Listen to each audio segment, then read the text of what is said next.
Welcome to the Third Degree Masonic Podcast, where we are always on the level. We're your hosts. I'm Brother Samuel. I'm Brother Gabriel. I'm Brother Ryan. And we're just a bunch of Masons trying to figure out where we fit into this fraternity. Craftsmen, we hope that you have been joining us for our recent episodes. We've been having a lot of fun doing them. Mm-hmm. And to remind you, we started off with posing the question, does Freemasonry make me a better man? And we had our opinions. Mm-hmm. I think we shared them. And then we went to discussing with several, let's say, experts in the field, people with higher, have been around the block a couple times. So now it's time for us to sit down and figure out if we learned anything. So, do you have any differing opinions? So, what did we learn? I don't think this is as much of a differing opinion as is what it really is the understanding of Masonry as a whole, I think, has improved with the question that we've been on, is because like all of their answers to the question that they posed, or that we posed to them, all revolved around the idea of that there is something intrinsic about this fraternity that it does for you that sets it apart from your average frat fraternity or the Knights of Columbus, social the Elks, or the Moose, or whatever other groups. Mm-hmm. So it's, I don't know, because my opinion hasn't necessarily changed. It's just my scope of the understanding of the question has changed, if that makes sense. Okay. I can agree with you. Yeah. I obviously I can't speak for you. I can't speak for Sam, but I can speak for myself. And I agree, but disagree. So I kind of understand Masonry a little bit more with obviously recent travels, the actual episodes, talking to a few brothers, getting a little bit my head more wrapped around this ideal. And Masonry itself hasn't made me a better man, like I said previously. It gives me the tools. But at the same time, it's provided me the tools, so indirectly, it has made me a better man. The travels to the cross quills made me a better man.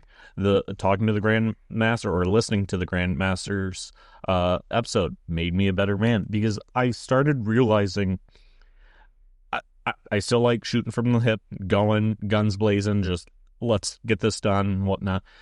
But I find myself taking a step back every so often and thinking, should I be headed this way? Should I, instead of hot-headed, let's take a minute and see the other person's perspective.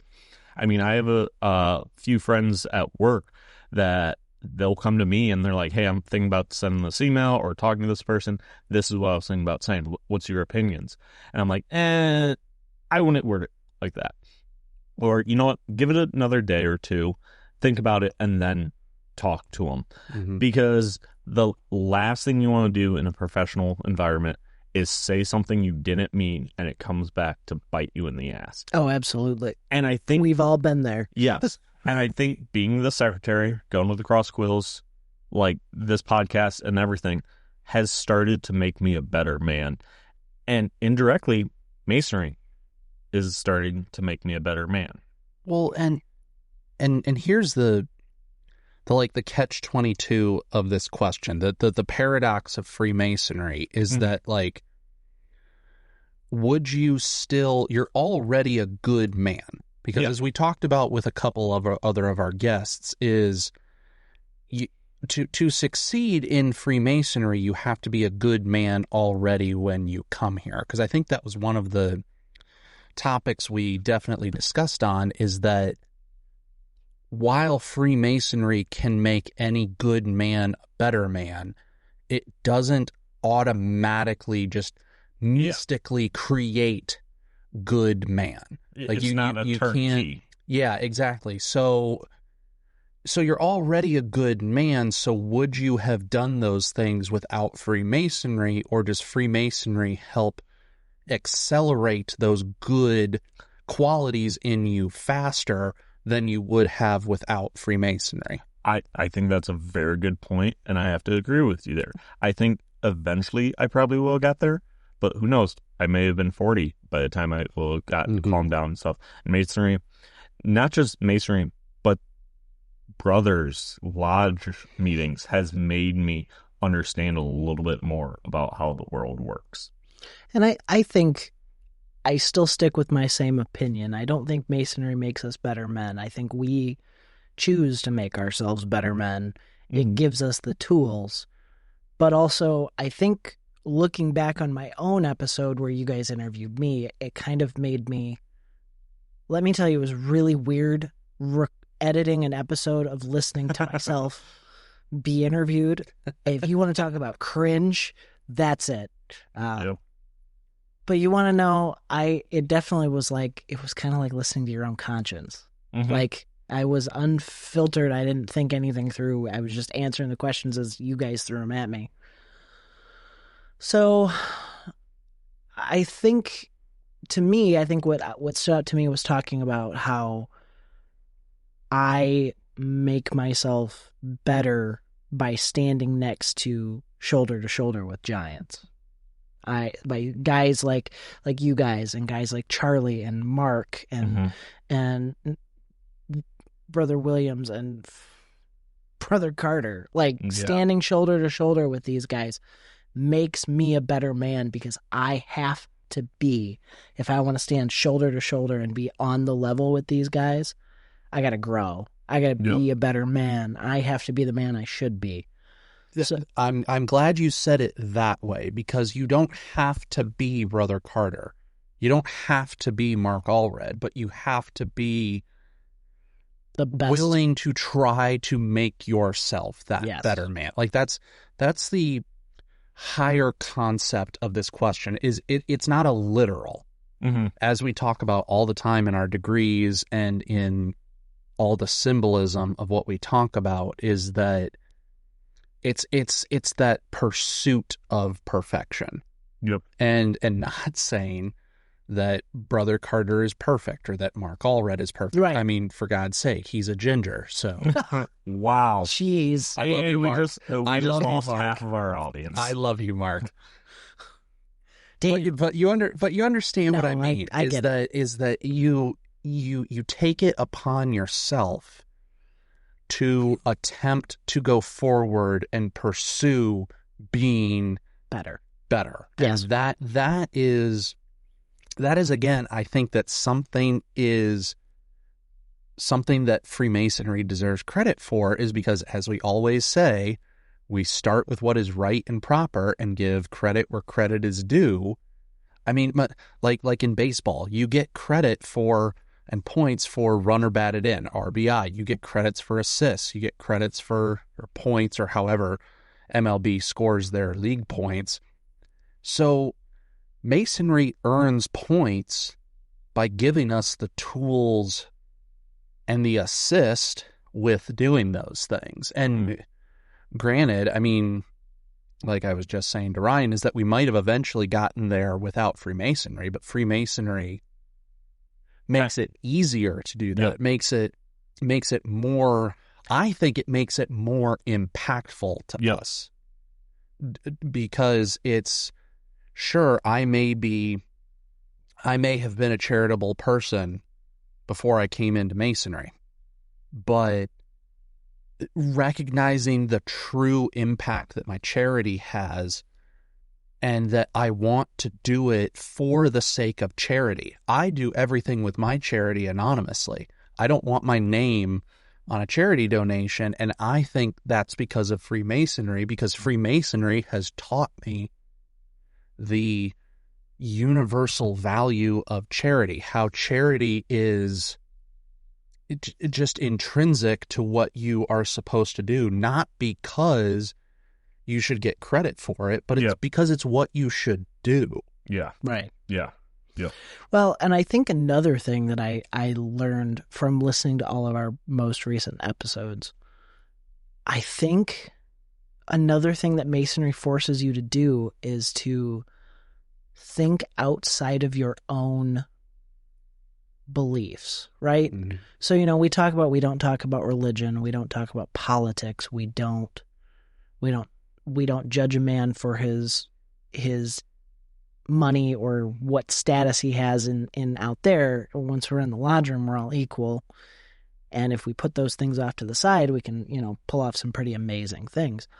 But I think what it does do is it does make you empathize with these people.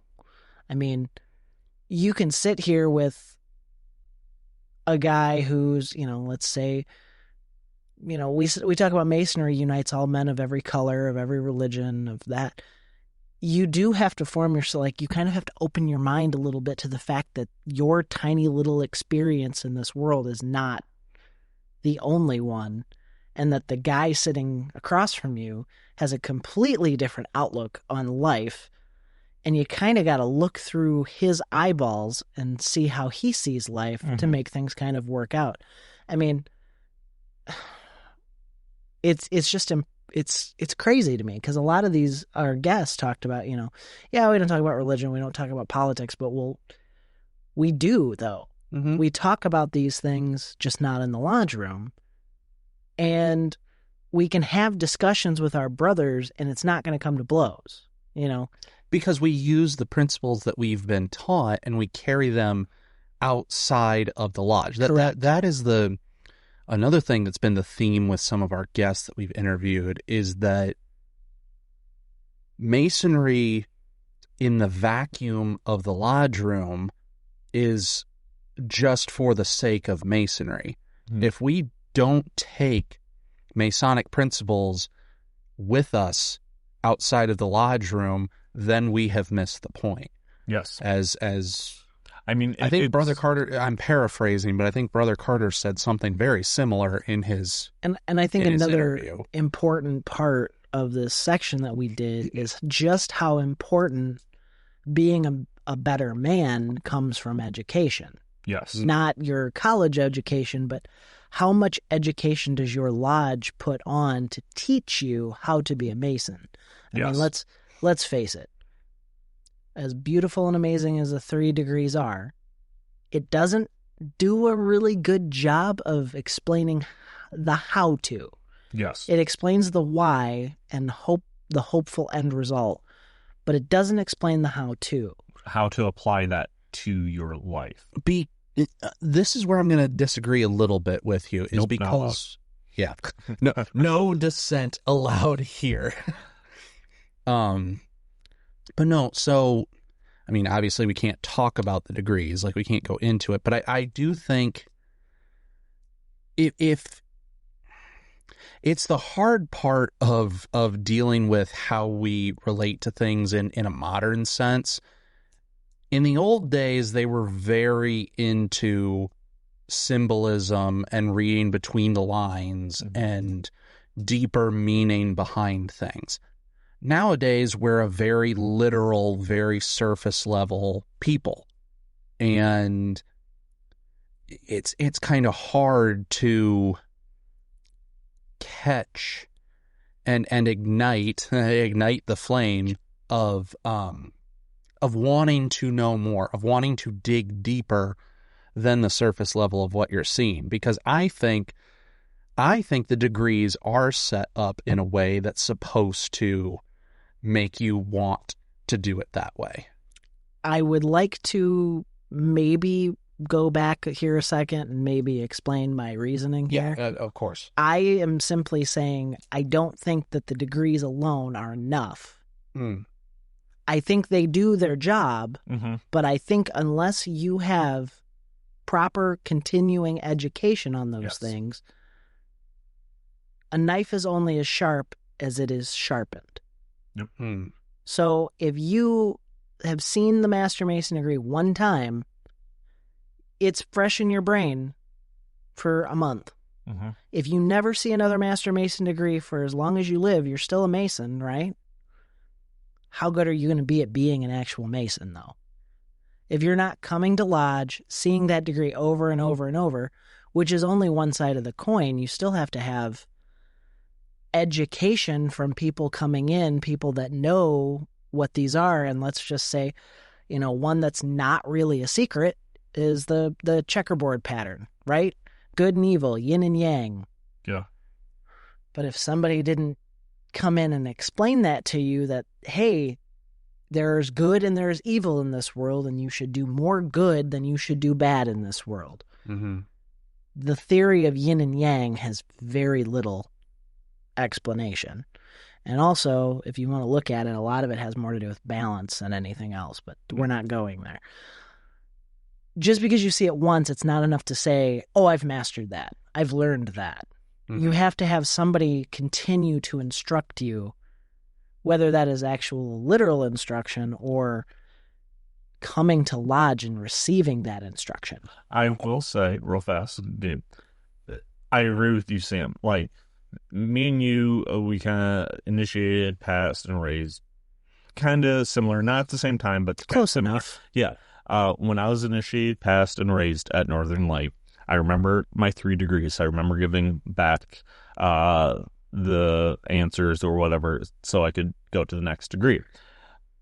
I didn't know what truly being a Mason was until you started giving educational presentations at Northern Light as you were the educational officer. Yeah. And I started remembering and thinking, oh, hey, like the very first one, and I will still remember it to this day, is the wolf. Parable of Good and Evil. Yep. That's one of my favorites. I remember this to this day, and I remember coming to Genoa. I probably told it again. Yes, and you told it, and I knew it. And I kind of perked up because I was like, I know this story, and now everyone else is hearing it too. And then Master Taylor giving some presentation. Our treasurer, Jeff Syme, giving some presentation to new candidates. I'm like, you know what? This is what being a Mason is about. These things are actually teaching me the steps. And this is why my opinion on this question is that Masonry does actually have a tangible effect on making you a better man. Mm-hmm. Is that, like, to really understand this concept, you have to be part of this fraternity, but this fraternity is something that is tangible. Maybe not in a real, like, physically go out and touch it sense, but you can feel the brotherhood. You can feel that impact. You can feel being part of this fraternity and being part of the lessons and the instruction and the history. And when we've interviewed men like my father or Master Taylor or your father's Carter, your father's interview was, let me tell you, it was the most awkward thing I think I've done in quite some time, other than listening to myself do, because I felt like I shouldn't be here. I felt like if you were on the outside, I felt like it was a conversation between father and son, like kind of because it was. Well, kind of like when you were at a friend's house and then their parents would scream at them, like just absolutely go off the hand. And you're sitting there and you're like, should I go? And they're like, no, it's fine. Just say, you didn't do anything wrong. You're a guest. But Jimmy knew better. I felt like I was sitting there like you guys were having this deep conversation, and I'm like, I should just slowly walk out and just be surprised. What, Mom? Yeah, I'll be right there. Gabe, you continue. Bye. But you know what? It was a beautiful conversation, and I appreciate that. And one of his things was that, like, Masonry helped him temper his anger, temper himself. And so this is what I'm saying. And only a year. And only a year he has taken 2 years. 2 years now. He's taken the lessons of Freemasonry and said, I'm wearing the craft on my hat and on my ring. Mm-hmm. I can't lose my shit. Mm-hmm. And he's become a calmer human being. I bet his blood pressure is better too. Probably. And this is why I'm saying is that Freemasonry has a net positive. Yes. To the universe, to the world, to the brothers, to Ohio, to itself. If you choose to implement it. Yes. No.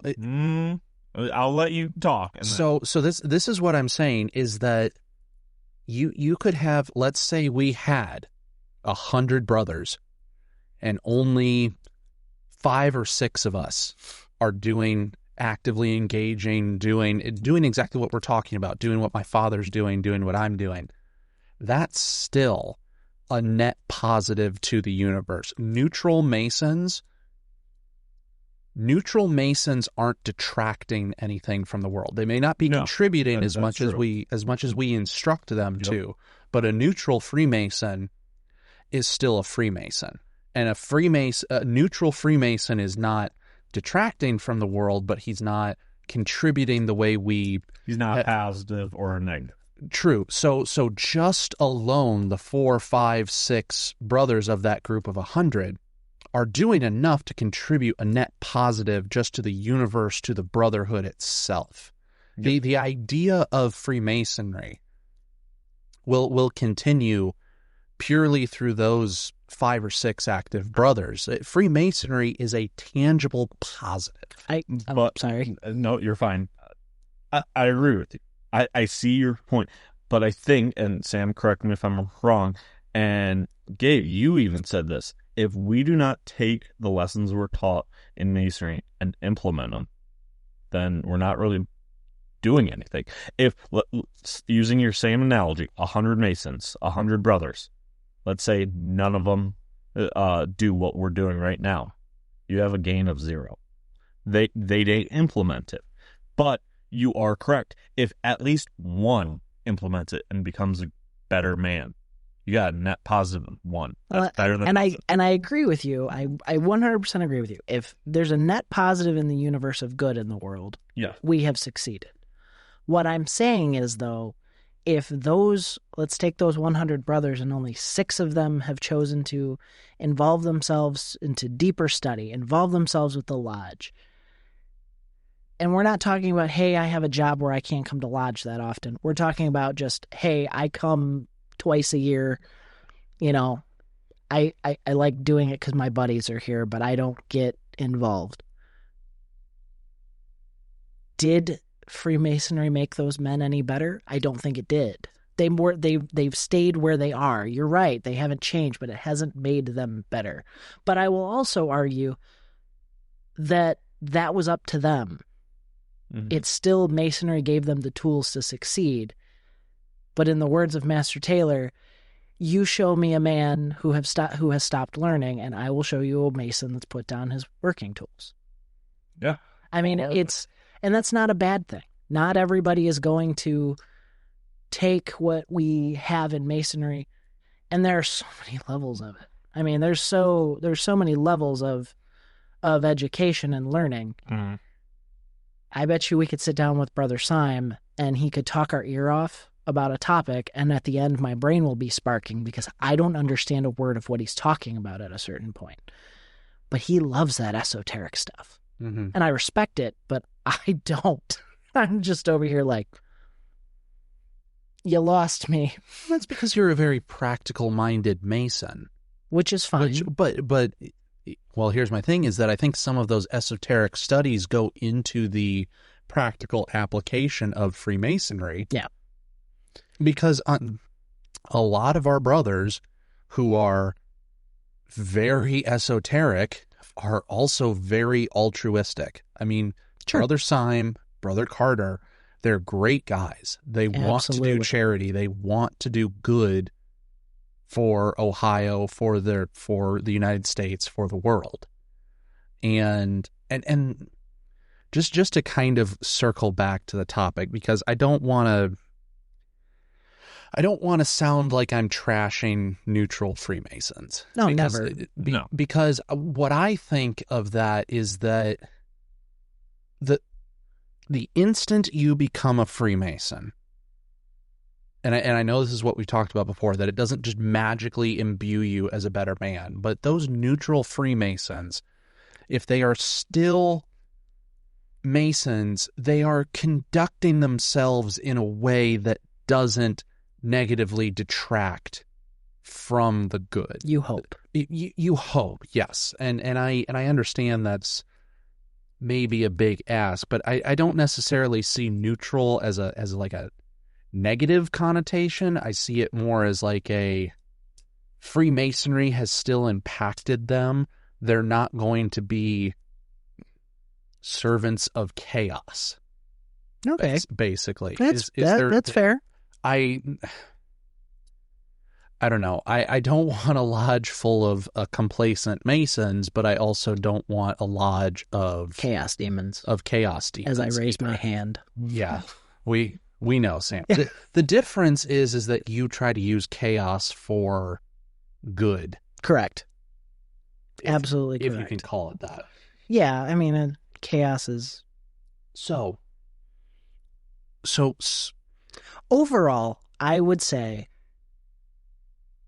I agree and disagree, and it might be one of those situations where you and I look at, once again, making good men better. Mm-hmm. How do we make them better? What does better mean? And for you, as long as there's a net positive in the universe of good, we have succeeded. Whereas in my head, how do we make more than the 6 of the 100 better? I want to make that net positive bigger. Mm-hmm. But I mean, I would love for our lodge to have 80, 90 guys here every night. I mean, I would love that, but at the same time, and this is the other thing, and I think we talked about this a little bit when we first posed the question, is I have met good men who would not be good Freemasons. Yes. Mm-hmm. And that doesn't mean they're not good men. Right. It means that Freemasonry would not be a good fit for them. Yeah, and how does that wrestle into our question of there are good men who would not make good Freemasons? And I think a good one, my interview, I believe I said it, and that you can call this verbatim or not, was me saying, look, I'm not sure I'm a good Mason. I'm a good brother. I think you're a good Mason. Well, part of that might just be self-deprecation for me, but sometimes I wonder if I am or I'm not. The very fact that you're questioning that, though, I think makes you a good Mason in my eyes. Is that you're willing to. Well, thank you. Because this is something I have always struggled in my life with is introspection, is questioning myself. Yeah. And that is something you have in droves of for a positive, not a negative. Because when I introspect, it always spirals downward, which is why I don't do it. You use it to spiral upwards. I try. I mean, for me, if I'm not taking a mental recollection of my brain every once in a while, I'm not growing. I'm not growing. Therefore, you're a good Mason. Well, thank you. You're a good Mason. But I will. Oh, no, you're good. So you agree and disagree. Yeah, I think in the grand scheme of everything, I think we're arguing the same point. I think It's just, what does success look to you and what does success look to me? And we're never going to agree on those two things. But we can both agree that we think that Masonry definitely gives good men the tools to become better men. Mm-hmm. Mm-hmm. I think we're just arguing the semantics of, does it immediately, to me, if you're not using those tools and learning from those tools, you haven't grown. So to me, there really is no such thing as a neutral Mason. The call to be a Freemason alone forces you to improve, or at least it should. Mm-hmm. So I would like to circle into, because I think it's probably the biggest one of the whole event, because I think our closer for this question was the perfect person to ask for this. Yes, absolutely. And I think it leads into what you and I are talking about, and what I'm discussing here is our interviews with Most Worshipful Brother Carter. Mm-hmm. Because I will tell you that just like at Grand Lodge, that man made me feel some feelings that night while we were talking to him. And there was even a point when you were having your discussion with him where I just was almost tearing up, because I was just like, oh my God, somebody gets me. Yeah. Don't go softly into that dark night. Rage, rage, rage. Don't be compliant. Don't light that sacred flame and fight for this fraternity, that's me on the inside. I'm fighting for what I know it can be and what it should be. We are not the Elks. We are not the Moose Lodge. We are not the Eagles. We're not the Lions Club. Damn it, we are not the Odd Fellows. We're certainly not the Knights of Columbus. So we are Freemasonry, the oldest fraternity in the world, period. Done. Dunzo. Yeah. And that flame calls for us to be better men and to grow as a man and to fight for this fraternity in the same breath. Mm-hmm. Because if you stop growing and you stop learning, you become stagnant. Yeah. And you become unnecessary? I guess. I'm trying to think. Outdated? Yeah. Antiquated? Yep. You know, we asked him, what would you say to someone that thinks Masonry has no place in this world? Obviously, Brother Carter has a differing opinion. Obviously. But so I'm interested, Ryan. You were not able to sit there for it. I was... Unfortunately not. What we thought would be an hour-long conversation turned into 2, so we had to turn it into parts, which was great. Yep. What did you think listening to it after the fact? So the first part, I was at work listening to it early in the morning, trying to get emails up, whatnot, listening to them. And kind of same thing like you were saying is he lights a spark under you and you go, you know what? I'm gonna do better. I'm gonna actually light that flame and keep it lit and keep going. Second part, I was on the way to the airport, Detroit. I had a nice hour-long drive, so I figured, hey, they're on the podcast. Why not? Same thing. I remember getting close to Detroit, and I was like, or the airport, and I was like, oh, no.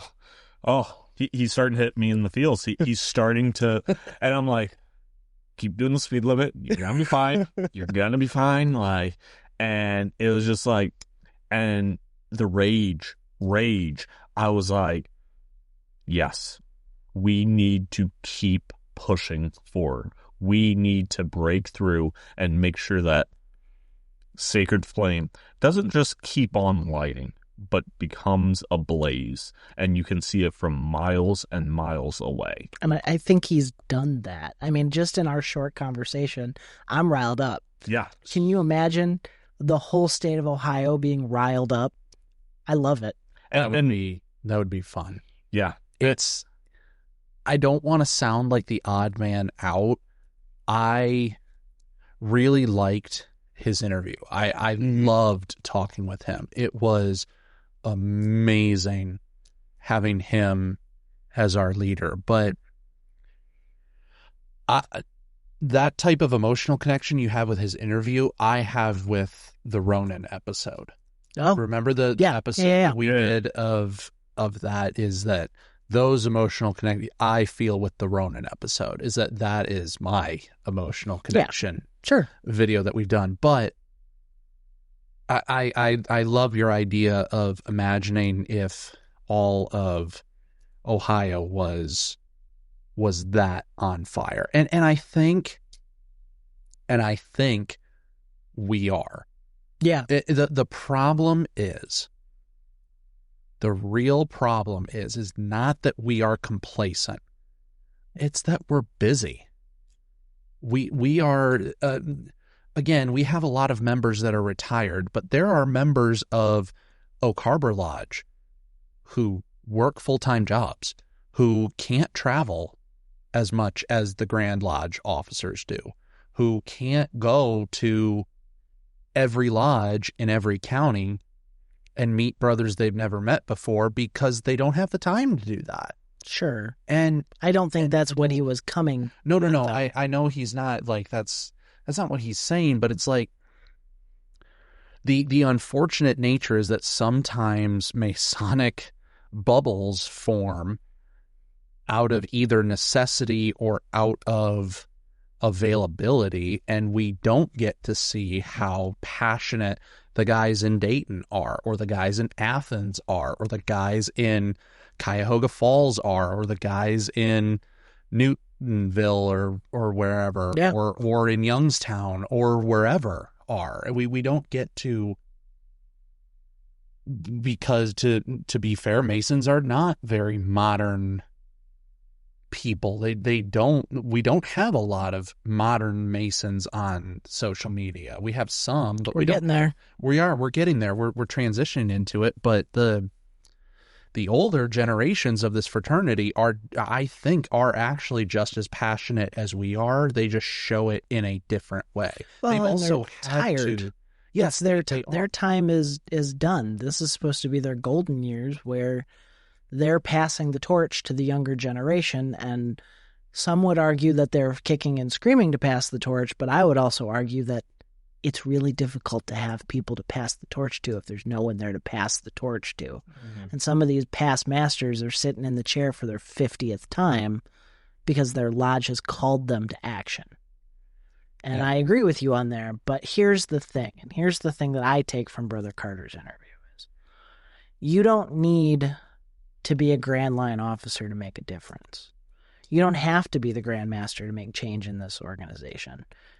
You don't have to be a district officer. You don't have to be an anybody. You don't even have to be master of your lodge to make change. You have to show up when you can, when it fits into the tenets of our lodge, when it doesn't interfere with your family, your duties to God, or your job, and be the best Mason that you can. Come in with that open mind, that open experience, open your heart to the fraternity, be vulnerable a little bit, and then take that out of the lodge and take it into whatever you do with your life and be a better person. I will tell you that since Brother Carter's interview, I have sat down at work and I have been a better person to my coworkers at work because I sat there and I went, wow, sometimes you're an asshole. I walk in the door and somebody looks at me and goes, oh, you got to go upstairs. And my first thought is, oh, F that. I don't want to go upstairs and go do that. But then I thought about it and I went, you know what? That person that's up there that needs this thing done, it's not their fault. Nope. Their doctor didn't put the order in correctly. I could make this the doctor's problem and say, I'm not doing this till tomorrow. But all I'm doing is holding up this person's care. I'm going to go up there, I'm going to smile, and I'm going to get it done for this person so that they can hopefully get out of here.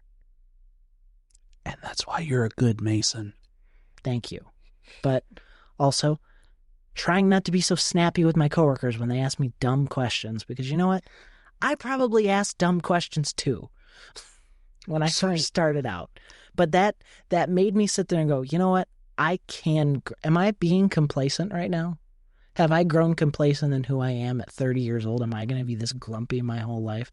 And I went, hell no, we're not doing that. Not until you turn 68. The thing is that Masonry also does encourage, teach, and advocate for us standing up for ourselves too, and not being total pushovers either when it comes to people taking advantage of us, or people trying to cheat us, or people drones on society. Yeah, or people unduly taking from others or from us. Yeah. And there's a great quote that I've been, or an idea, and I believe that Master Taylor would agree with this because he's a martial arts instructor, is that martial arts teaches you discipline. It also teaches you restraint, because it teaches you how to be effective with martial arts, but it teaches you the restraint of how not to use it when you don't need to. Yes. Is that there is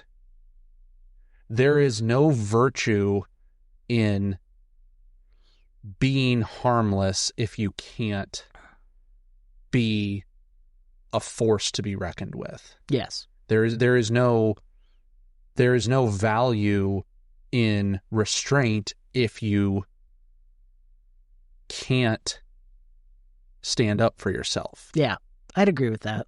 And I'm sure he would too. Yeah, and I that's also the duality of situations that we have to carefully use our teachings and in the fraternity with, is that how do you navigate that on your daily basis?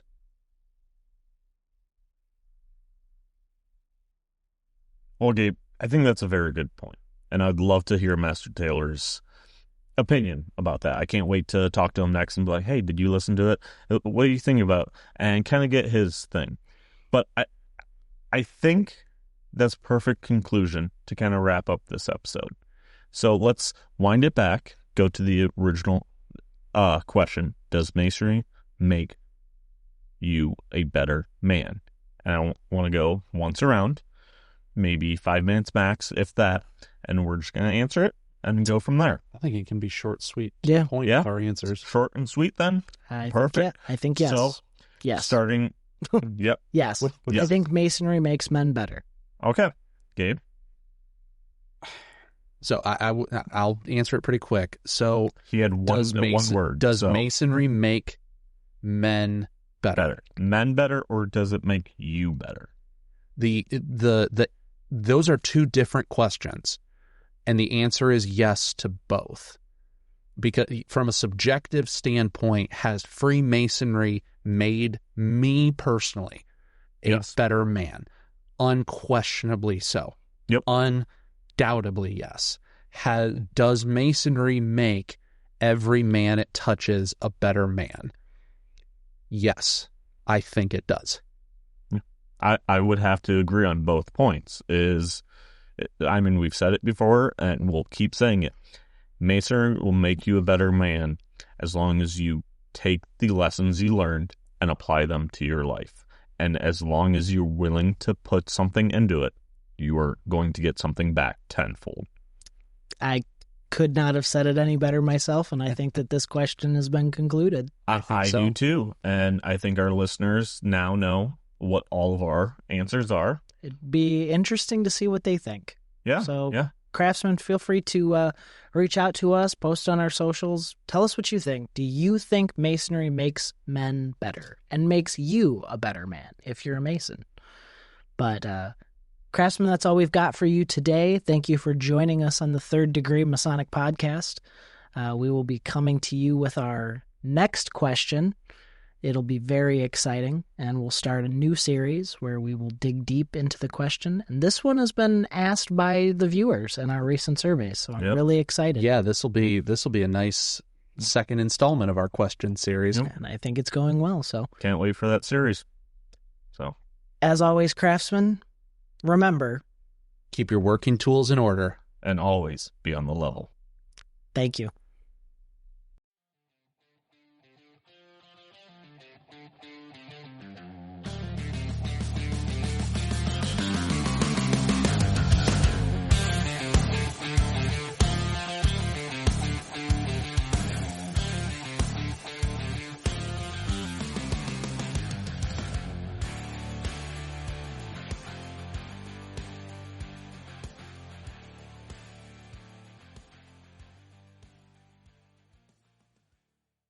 The views and opinions expressed on this podcast do not reflect those of the Grand Lodge of Ohio, its officers, or any of its jurisdictions. They only reflect those of the hosts or guests.